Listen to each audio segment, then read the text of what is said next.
Welcome to the channel physics में रिजी। आज के वीडियो में entirely new concept for rubber, उसका स्ट्रेस स्ट्रेन कर्व। अभी तक हमने पढ़ा था स्ट्रेस स्ट्रेन कर्व मेटल का, तो रबर का स्ट्रेस स्ट्रेन कर्व क्या है, क्या रबर ज़्यादा इलास्टिक है, रबर को इलास्टिक कहेंगे भी या स्ट्रेची मटेरियल कहेंगे, इलास्टिक हिस्टेरेसिस क्या है। तो इन metallic stress strain curve metal wire के लिए और इसी रबर जैसे इलास्टिक मटेरियल के लिए क्या कंपैरिजन होगा, इन सब बातों पर चर्चा आज हम लोग करेंगे। तो वीडियो बहुत इंटरेस्टिंग होने वाला है, शुरू से आखिरी तक वीडियो को ज़रूर देखिएगा और हाँ, चैनल सब्सक्राइब करना तो कतई मत भूलिए। तो सबसे पहले आइए जानते हैं कि रबर के बारे में। रबर एक ऐसा पॉलीमर है जिसे IUPAC ने डिफ़ाइन किया है कि रबर क्या है, a polymer that displays rubber like elasticity. बहुत बारी क्वेश्चन उठता है ना कि क्या रबर ज़्यादा इलास्टिक है स्टील से। तो सबसे पहले तो हम ये जान लें कि स्ट्रेची ज़्यादा है रबर। कुछ ऐसे मटेरियल होते हैं जो कम फोर्स लगाने से भी बहुत ज़्यादा इलोंगेट हो जाते हैं, रबर उस कैटेगरी में है। तो रबर का इजीली इलोंगेशन होता है, रबर इसीलिए स्ट्रेची मटेरियल की कैटेगरी में आता है। मिसनोमर क्या है कि हम उसके इलोंगेशन को लोड बेयरिंग फोर्स से कंपेयर कर लेते हैं। तो सबसे पहले हमें जानना होगा कि स्ट्रेचीनेस और इलास्टिसिटी दोनों अलग अलग टर्म हैं, वो सेम नहीं है। कैसे? देखिए, जो रबर होती है उसमें अगर आप थोड़ा सा भी फोर्स लगाते हो तो वो खींचता है ना। इवन हम उसको उसकी लेंथ के 8 टाइम्स ज़्यादा, 8 गुना ज़्यादा लंबाई बढ़ा सकते हैं और तब भी वो नहीं टूटता। तो हम रबर को कैसे ये बताएं कि रबर जो क्या, और हम ये मान लेते हैं कि रबर ज़्यादा इलास्टिक है। तो सबसे पहले जानना होगा कि रबर और या स्ट्रेचनेस और इलास्टिसिटी दो अलग अलग टर्म है, तो वो है क्या। एक्चुअली इलास्टिसिटी क्या होता है कि किसी भी मटेरियल पर आप डिफॉर्मिंग फोर्स लगाएं, वो डिफॉर्म हो, जब डिफॉर्मिंग फोर्स हटा ले वो अपनी ओरिजिनल शेप एक्वायर कर ले। स्ट्रेचनेस भी क्या होती है कि उसमें अगर हम किसी भी मटेरियल पर फोर्स लगाएं और वो इजीली इलोंगेट हो, लेकिन जब फोर्स हटा ले तो वो भी अपनी ओरिजिनल शेप एक्वायर कर ले। तो दोनों में कॉमन क्या हुआ कि फोर्स लगाने पर इलोंगेट होना, डिफॉर्म होना, और फोर्स हटाने पर अपनी ओरिजिनल शेप एक्वायर कर लेना। लेकिन डिफरेंस क्या है? कॉमन चीज़ तो ये थी, लेकिन डिफरेंस क्या है? एक तो ये कि एक ऐसा मटेरियल है जो फोर्स लगाने पर ज़्यादा इलोंगेट होता है, ऐसे मटेरियल को कहते हैं स्ट्रेची मटेरियल, जो ज़्यादा खींच सकते हैं। और दूसरी बात, जो ज़्यादा फोर्स को, डिफॉर्मिंग फोर्स को बियर कर सकता है। डिफॉर्मिंग फोर्स बियरिंग कैपेसिटी ज़्यादा होती है, उसमें जितना भी ज़्यादा आपने डिफॉर्मिंग फोर्स लगाया तो वो इलोंगेट तो हुआ और उसको छोड़ दिया, हटा दिया, अनलोडिंग कर दी, तो वो फिर से अपनी ओरिजिनल शेप एक्वायर कर लेता है। तो मिसकॉन्सेप्शन क्या है कि हम इलोंगेशन और फोर्स बियरिंग कैपेसिटी को सेम मान लेते हैं। कैसे समझते हैं? मान लीजिए एक रबर का और एक स्टील का सेम डायमेंशन का वायर है। मान लीजिए एक ये वायर हो गया, ये अगर रबर का है, और दूसरा वायर सेम लेंथ और डायमेंशन का है और ये है स्टील का, ठीक है। अब इसकी अगर लेंथ मान लेते हैं, सपोज हम 10 मीटर, तो इसकी भी मान लिया हमने 10 मीटर फॉर एग्जाम्पल। अब इसके ऊपर भी हमने इधर से दोनों तरफ से फोर्स, जितना टेंसाइल फोर्स इस पे लगाया उतना स्टील पे लगाया। इसका मान लिया एरिया है 1 मीटर, हटा के हम यूनिट कर देते हैं, चलिए। तो हाँ, इसका 1 यूनिट है तो इसका भी है 1 यूनिट, ठीक। जितना फोर्स हमने टेंसाइल दोनों वायर पे लगाया है वो भी सेम है। तो क्या देखते हैं कि चेंज इन लेंथ, आपको जाहिर सी बात है पता है रबर में ज़्यादा होगा। सपोज ये चेंज इन लेंथ होता है 5 यूनिट और इसमें चेंज इन लेंथ होता है 1 यूनिट। तो हम तो पढ़ चुके हैं कि जो यंग्स मॉडुलस का फॉर्मूला क्या पढ़ा था हम लोगों ने कि force into original length upon area into change in length, पढ़ा था ना। तो अब हम ये देखते हैं कि दोनों पर फोर्स लगाने वाला लगा हुआ सेम है, दोनों की इनिशियल लेंथ है, एरिया ऑफ क्रॉस सेक्शन, ये तीनों चीज़ें तो सेम हैं। तो हम क्या पाते हैं कि जो y की वैल्यू कैलकुलेट करें, जिसका यंग्स मॉडुलस ज़्यादा होता है वही तो ज़्यादा इलास्टिक होता है ना। तो अब अगर आप कैलकुलेट करते हो तो ये सीधे सीधे देख रहे हो कि जो y रबर के लिए कम होगा क्योंकि इसका डेल्टा L ज़्यादा है ना। तो इससे क्या शो होता है कि y रबर के लिए कम है y स्टील से। तो ये तो हो गया कि हाँ भाई स्टील ज़्यादा इलास्टिक है। और बात फिर वही कि स्टील में लोड बेयरिंग कैपेसिटी ज़्यादा है, रबर में इलोंगेशन इजीली होता है। कैसे समझ सकते हैं कि दोनों यही वायर जो सेम डायमेंशन के हैं, आप इतना पूरी ताकत से रबर के वायर को खींचो कि वो मैक्सिमम खींचे, उसके बाद वो टूट जाए। अब क्या वो पुरानी स्टेट को पा सकेगा, ओरिजिनल शेप को पाएगा? नहीं। और उतनी ही ताकत लगा के आप स्टील वायर को खींचेंगे तो बहुत कम चेंज इन लेंथ हो पाएगा, और जब आप छोड़ेंगे it will acquire its original shape and size. ये प्रोसेस बहुत इंस्टेंटेनियस होगा। तो ये भी तो शो करता है कि हाँ स्टील ज़्यादा इलास्टिक है रबर से। बस आपको ये बात याद रखनी है कि elasticity means capacity to bear more deforming force without going to permanent set. फिर से वो लोडिंग करने के बाद अगर अनलोडिंग कर देते हैं बिना परमानेंट सेट, बिना परमानेंट स्ट्रेच हुए, वो अपनी ओरिजिनल शेप में लौट आए। तो लोड बेयरिंग कैपेसिटी ज़्यादा हो। एंड स्ट्रेचिनेस का मतलब क्या होता है? इजीली एल्टरिंग शेप्स, जिसका शेप जल्दी से बहुत आराम से चेंज किया जा सके। तो ये एक मिसकंसेप्शन था रबर और स्टील के कंपैरिजन में। आइए अब जान लेते हैं इलास्टोमर्स के बारे में। इलास्टोमर्स ऐसे मटेरियल्स होते हैं जिनको स्टिच किया जा सकता है टू प्रोड्यूस लार्ज स्ट्रेन। जैसे रबर, हार्ट में एक टिश्यू होता है एओर्टा। अब इसके बारे में जानेंगे इलास्टोमर्स हैं क्या। इलास्टोमर्स को IUPAC डिफाइन करता है polymer that displays rubber like elasticity. अब रबर तो सिंथेसाइज होती है, कई तरीके के रबर बनाए जाते हैं सिंथेसिस करके। क्या होते हैं इलास्टोमर्स, उनके बारे में जानें। बस सबसे मोटी मोटी बात तो ये है कि उनको कम फोर्स लगा के ज़्यादा स्ट्रेच किया जा सकता है, लार्ज इलोंगेशन प्रोड्यूस होता है। उनकी प्रॉपर्टीज़ क्या होती हैं? इंटरमोलिकुलर फोर्स वेरी वीक, किधर से भी फोर्स लगा के उनको खींचा जा सकता है।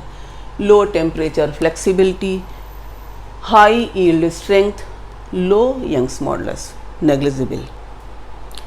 अब देखिए स्ट्रेस स्ट्रेन कर्व हमने पिछले वीडियो में देखा था मेटेलिक वायर के लिए, जो ऐसा था। इसमें देख रहे हैं O से A तक जो स्ट्रेट लाइन मिलती है उसमें यही तो होता है स्ट्रेस प्रोपोर्शनल टू स्ट्रेन। और अगर हम ये A को प्रोपोर्शनल लिमिट इसीलिए कहते हैं कि दोनों स्ट्रेस और स्ट्रेन यहाँ तक प्रोपोर्शनल हैं। इसके बाद हम और थोड़ा सा स्ट्रेन बढ़ते ही देखते हैं B पर जितना स्ट्रेस है उसे हम B को कहते हैं यील्ड पॉइंट, कि B पॉइंट के बराबर अगर स्ट्रेस लगाया गया तो A से B तक स्ट्रेस बढ़ाने पर स्ट्रेन ज़्यादा बढ़ता है, लेकिन दोनों डायरेक्टली प्रोपोर्शनल नहीं होते। हाँ, B पर से भी स्ट्रेस हटा लें अगर हम अनलोडिंग कर दें तो वायर उसी BAO पाथ से लौटता है। इतना तो याद है ना आपको? नहीं याद है पिछला वीडियो देखिएगा मेटल के लिए। यहाँ क्या हो रहा है, ये मैंने ड्रॉ किया है रबर के लिए। रबर को स्ट्रेन उसका 8 टाइम्स ऑफ द लेंथ, अगर हम O डैश पर अगर स्ट्रेन नापें तो उसकी 8 गुनी लंबाई बढ़ चुकी है। और तब हम अगर उसे अनलोड करें तो हम देखते हैं कि वो फिर से अपनी ओरिजिनल स्टेट में तो आ जाती है, लेकिन थ्रू डिफरेंट पाथ। ये फ़र्क है मेटल और इलास्टोमर या रबर लाइक स्ट्रेची मटेरियल के स्ट्रेस स्ट्रेन कर्व में। पूछा जाता है कि इसमें क्या डिफरेंस होता है किसी इलास्टोमर या स्ट्रेची मटेरियल में के स्ट्रेस स्ट्रेन कर्व में और मेटल के। तो मैंने यहाँ पर डिफरेंस लिखे हैं, आपको यहाँ दिख रहा है कि इसमें Hooke's law is not obeyed even for small stresses, no region of proportionality. Proportionality region किसे कहते हैं? जब स्ट्रेट लाइन ग्राफ हो। तो यहाँ तो ऐसा नहीं है, शुरू से ही ग्राफ कर्व हो गया है। Third point, no permanent strain. यहाँ पर C पॉइंट पे क्या था? बी से अगर आप स्ट्रेस और बढ़ाते थे तो थोड़ा सा ही स्ट्रेस बढ़ाने पे क्या हो जाता था कि वो वायर में परमानेंट सेट हो जाता था। अब वायर अपनी ओरिजिनल स्टेट को लौट नहीं पाता था, ठीक है, परमानेंटली खिंच जाता था। रबर में क्या देखते हैं हम, 8 टाइम्स तक भी हम अगर खींच लेते हैं तब भी वो छोड़ा जाए, अगर अनलोडिंग की जाए तो अपनी ओरिजिनल स्टेट में लौट आता है। तो no permanent strain even for large stresses. और अगला पॉइंट क्या लिख सकते हैं, no retracing of same curve. इस पॉइंट से एक नया टर्म डिफाइन होता है, इसे कहते हैं इलास्टिक हिस्टेरेसिस। जैसे हिस्टेरेसिस लूप में हम देखते थे कि जो पाथ है वो रिट्रेस नहीं होता था, तो जो लूप एरिया था उस लूप एरिया को क्या बोलते थे, हिस्टेरेसिस कर्व में भी area proportional to energy dissipation था। यहाँ भी जो लोडिंग के समय ओ से ओ डैश तक जो कर्व मिलता है उसके नीचे जो एरिया है, area under curve O dash, वो ज़्यादा है, तो हम जब उसको खींच रहे हैं तो वर्क डन ज़्यादा होता है। कब, किससे ज़्यादा होता है, व्हेन इट इज़ अनलोडेड। तो जो डिफरेंस ऑफ वर्क डन है, work done area proportional to work done है, तो ओ डैश, ओ के नीचे जो एरिया है वो होगा कम, और ओ डैश के नीचे जो एरिया है वो पूरा इतना होगा। तो जो डिफरेंस ऑफ वर्क डन होगा वो क्या होगा, it will be absorbed by the material in the cycle which appears as heat, और इसी को कहते हैं इलास्टिक हिस्टेरेसिस। अब जितना ज़्यादा एरिया होगा लूप का उतनी ही ज़्यादा एनर्जी डिसिपेशन होगी। तो इस एरिया के हिसाब से कई बार क्वेश्चन पूछे जाते हैं, 2 हिस्टेरेसिस लूप दे देते हैं, एक का लूप एरिया कम है, एक का लूप एरिया ज़्यादा, पूछते हैं इसका यूज़ कैसे करेंगे। तो याद रखिएगा कि अगर लार्जर हिस्टेरेसिस लूप है, ज़्यादा एरिया वाला है, तो उसको हम ऐसी रबर का यूज़ करते हैं शॉक एब्जॉर्बर में। शॉकर्स लगे होते हैं ना, क्या करता है वो, larger amount of vibrational energy जो मशीन की होती है वो एब्जॉर्ब कर लेता है। शॉकर्स तो सुने हैं ना आपने। अब अगर जिसका एरिया कम होगा हिस्टेरेसिस लूप का, तो उसमें एनर्जी डिसिपेशन भी कम होगा। तो मतलब क्या होगा कि वो रबर्स जो स्मॉलर हिस्टेरेसिस लूप वाले होते हैं, they are used for making car tyre.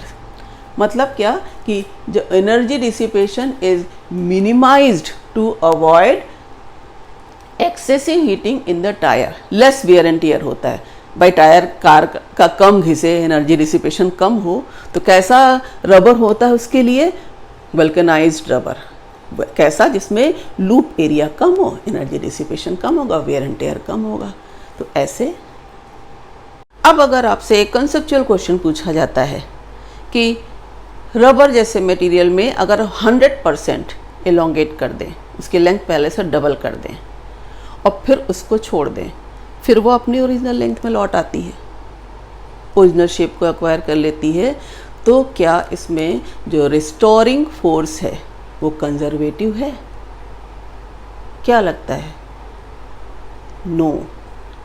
कभी मत कह दीजिएगा यस। क्यों? क्योंकि जो स्ट्रेस स्ट्रेन कर्व रबर का है उसमें आप देख रहे हैं कि जो लोडिंग कर्व है वो अनलोडिंग से अलग है, रिट्रेसिंग नहीं हो रही है। जब रिट्रेसिंग नहीं हो रही है तो जो लूप एरिया के बराबर एनर्जी डिसिपेशन हो रही है, इसलिए एनर्जी डिसिपेशन हो रही है तो फोर्सेज आर नॉन कंजर्वेटिव। ऐसे आपको समझना है। हार्ट टिश्यू एक होता है हार्ट में, इसको कहते हैं एओर्टा। उसके लिए स्ट्रेस स्ट्रेन कर्व मैंने यहाँ पर ये ड्रॉ किया हुआ है।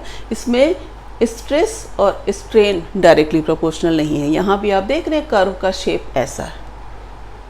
तो क्या है इसमें कि although elastic region is very large, Hooke's law is not obeyed over most of the region, no well defined plastic region. ये सारी प्रॉपर्टीज़ हैं इलास्टोमर्स की। उसमें एक एग्जाम्पल जाता है elastic tissue of aorta. Question इसमें भी अगर कोई पूछे आपसे कि अगर स्ट्रेस और स्ट्रेन कर्व मटेरियल, अगर मेटल है तो हमने ये देखा, रबर है तो ये देखा, और एओर्टा के लिए ये, क्या स्ट्रेस और स्ट्रेन कर्व देखकर आप ये बता सकते हैं कि जो इलास्टिक कंजर्वेटिव फोर्सेस हैं वो कंजर्वेटिव तभी होते हैं जब वो हुक्स लॉ को ओबे कर रहे हों। क्वेश्चन तो उठता है, यहाँ पर देखिए ओ से ए तक हुक्स लॉ ओबे होता है मेटल के लिए जो स्ट्रेस स्ट्रेन कर्व है।